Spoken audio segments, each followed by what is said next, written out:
नमस्कार दोस्तों। तो बिहार लोक सेवा आयोग की तरफ से एक आवश्यक सूचना देखने को मिल रही है। चलिए आपके साथ शेयर कर लूँ मैं विदाउट वेस्टिंग टाइम। विज्ञापन संख्या 26/2023 अध्यापक नियुक्ति प्रतियोगिता परीक्षा। बिहार राज्य विद्यालय अध्यापक नियुक्ति स्थानांतरण अनुशासनिक कार्रवाई एवं सेवा शर्त नियमावली 2023 के तहत प्राथमिक शिक्षक वर्ग 1 से 5 के पदों पर नियुक्ति नियमावली 2023 की कंडिका 5 सेकेंड पॉइंट है में एनसीटीई द्वारा समय समय पर निर्धारित शैक्षणिक एवं प्रशैक्षणिक योग्यता धारित करता ही अंकित है। ठीक है। शिक्षक प्रशिक्षण के लिए किसी भी उपाधि के मान्यता के बिंदु पर अथवा किसी उपाधि विशेष की समतुल्यता के बिंदु पर किसी प्रकार के विवाद की स्थिति में राष्ट्रीय अध्यापक शिक्षा परिषद एनसीटीई के परामर्श से विभाग का निर्णय अंतिम होगा। विद्यालय अध्यापक की जो परीक्षा है प्राथमिक शिक्षा के बारे में शिक्षक 1 से 5 के पदों पर जो नियुक्ति नियमावली है उसके तहत बताया जा रहा है एनसीटीई। ठीक है। समय समय पर प्रतियोगिता परीक्षा जो लेते आ रही है। ठीक है। और उसके साथ बताया जा रहा है कि जो भी ये सारी चीज़ें पे जो आखिरी परामर्श होगा जो आखिरी डिसीजन होगा वो एनसीटीई का होगा। ठीक है। किसका होगा? एनसीटीई के ही परामर्श से विभाग का निर्णय अंतिम होगा। ये बस इसमें बताया जा रहा है। आगे बता दो। इस संबंध में शिक्षा विभाग बिहार के पत्रांक 958 दिनांक 29/5/2023 के आलोक में राज्य सरकार का निर्णय है कि एनसीटीई द्वारा मान्यता प्राप्त संस्थान से शिक्षा स्नातक की उपाधि प्राप्त की हो उसे कक्षा 1 से 5 तक पढ़ाने के लिए विद्यालय अध्यापक के रूप में नियुक्ति किया जा सकेगा, स्पष्ट किया गया है।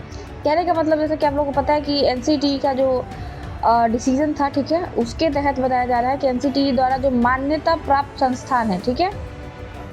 उसी के लोगों को अलाउ किया जा रहा है 1 से 5 को पढ़ाने के लिए। ठीक है।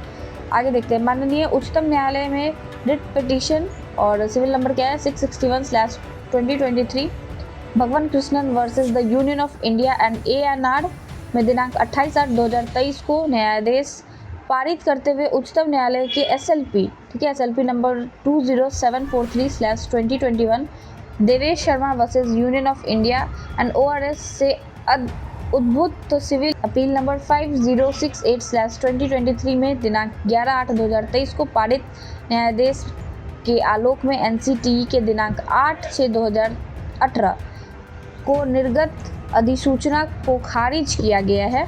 साथ ही उल्लेख किया गया है कि the state of Bihar is not a party before this court in this petition as such we make no comment as regard the notification issued by the state of Bihar the legality of which have been challenged in this petition, but this court expects that the state of Bihar shall take into account the judgment of this court delivered on 11/8/2023। Clearly बताया जा रहा है कि ये petitions जो clearly mention किए गए हैं SLPs और उसे बताया जा रहा है कि पहले बिहार की कोई भागीदारी नहीं थी। ठीक है। यहाँ पे आप चेक कर सकते हैं the state of Bihar is not a party before this court in this petition. और इसके साथ ही उनका ये कहना है कि but this court expect that the state of Bihar shall take into account the judgement of the court delivered on 11/8/2023। और इसके साथ बताया जा रहा है कि लेकिन बिहार गवर्नमेंट को 11/8 को जो डिसीजन लिया गया था SC के द्वारा उस पर बस इतना ही बताया जा रहा है। उसको एक बार ध्यान में रखते हुए कुछ भी करें। ठीक है। उसको ध्यान में रखें। इन टोटल यही बताया जा रहा है कि SC का डिसीजन क्या था उस टाइम पे, ये वापस से याद दिलाया जा रहा है। आगे देखते हैं।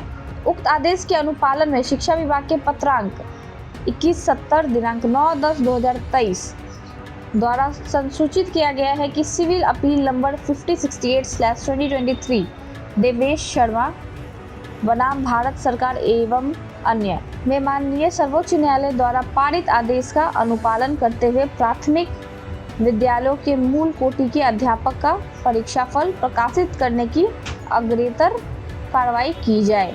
उक्त आदेश के आलोक में आयोग द्वारा परीक्षाफल प्रकाशित किया गया है। ठीक है। ये ध्यान से सुनेंगे। इस लाइन पे जोर डाल रही हूँ मैं वापस से। ये इसका बताया जा रहा है कि उक्त आदेश के अनुपालन में शिक्षा विभाग पत्रांक 2170 दिनांक इतना संचालित किया गया है। सिविल अपील नंबर भी बताया जा रहा है और साथ में यही बोला गया है कि मैं माननीय सर्वोच्च न्यायालय द्वारा पारित आदेश का अनुपालन करते हुए प्राथमिक विद्यालयों के मूल कोटि के अध्यापक का परीक्षाफल प्रकाशित करने की अग्रेतर कार्रवाई की जाए। जो रिजल्ट आया है उस पर भी डिसीजन है। अब फाइनल जो इम्पोर्टेंट लाइन है ये मैं आपको समझा देती हूँ, ठीक है।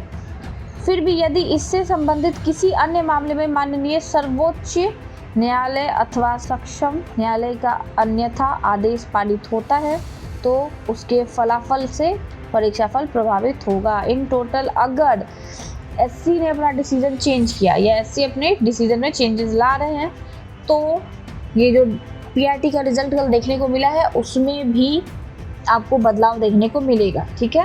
पर निश्चिंत रहिए, इतना नहीं घबराना है, जो होगा अच्छा होगा और आपके हक में होगा, तो निश्चिंत हो और बस अपने पढ़ाई पे जोर दीजिए और अपने लक्ष्य की तरफ एक, जैसे कहते हैं ना अर्जुन को मछली की आंख दिखती थी, वैसे आपको अपना लक्ष्य दिखना चाहिए। All the very best guys, hope आप लोग बहुत अच्छा करेंगे और जल्दी मुलाकात होगी एक नए वीडियो के साथ।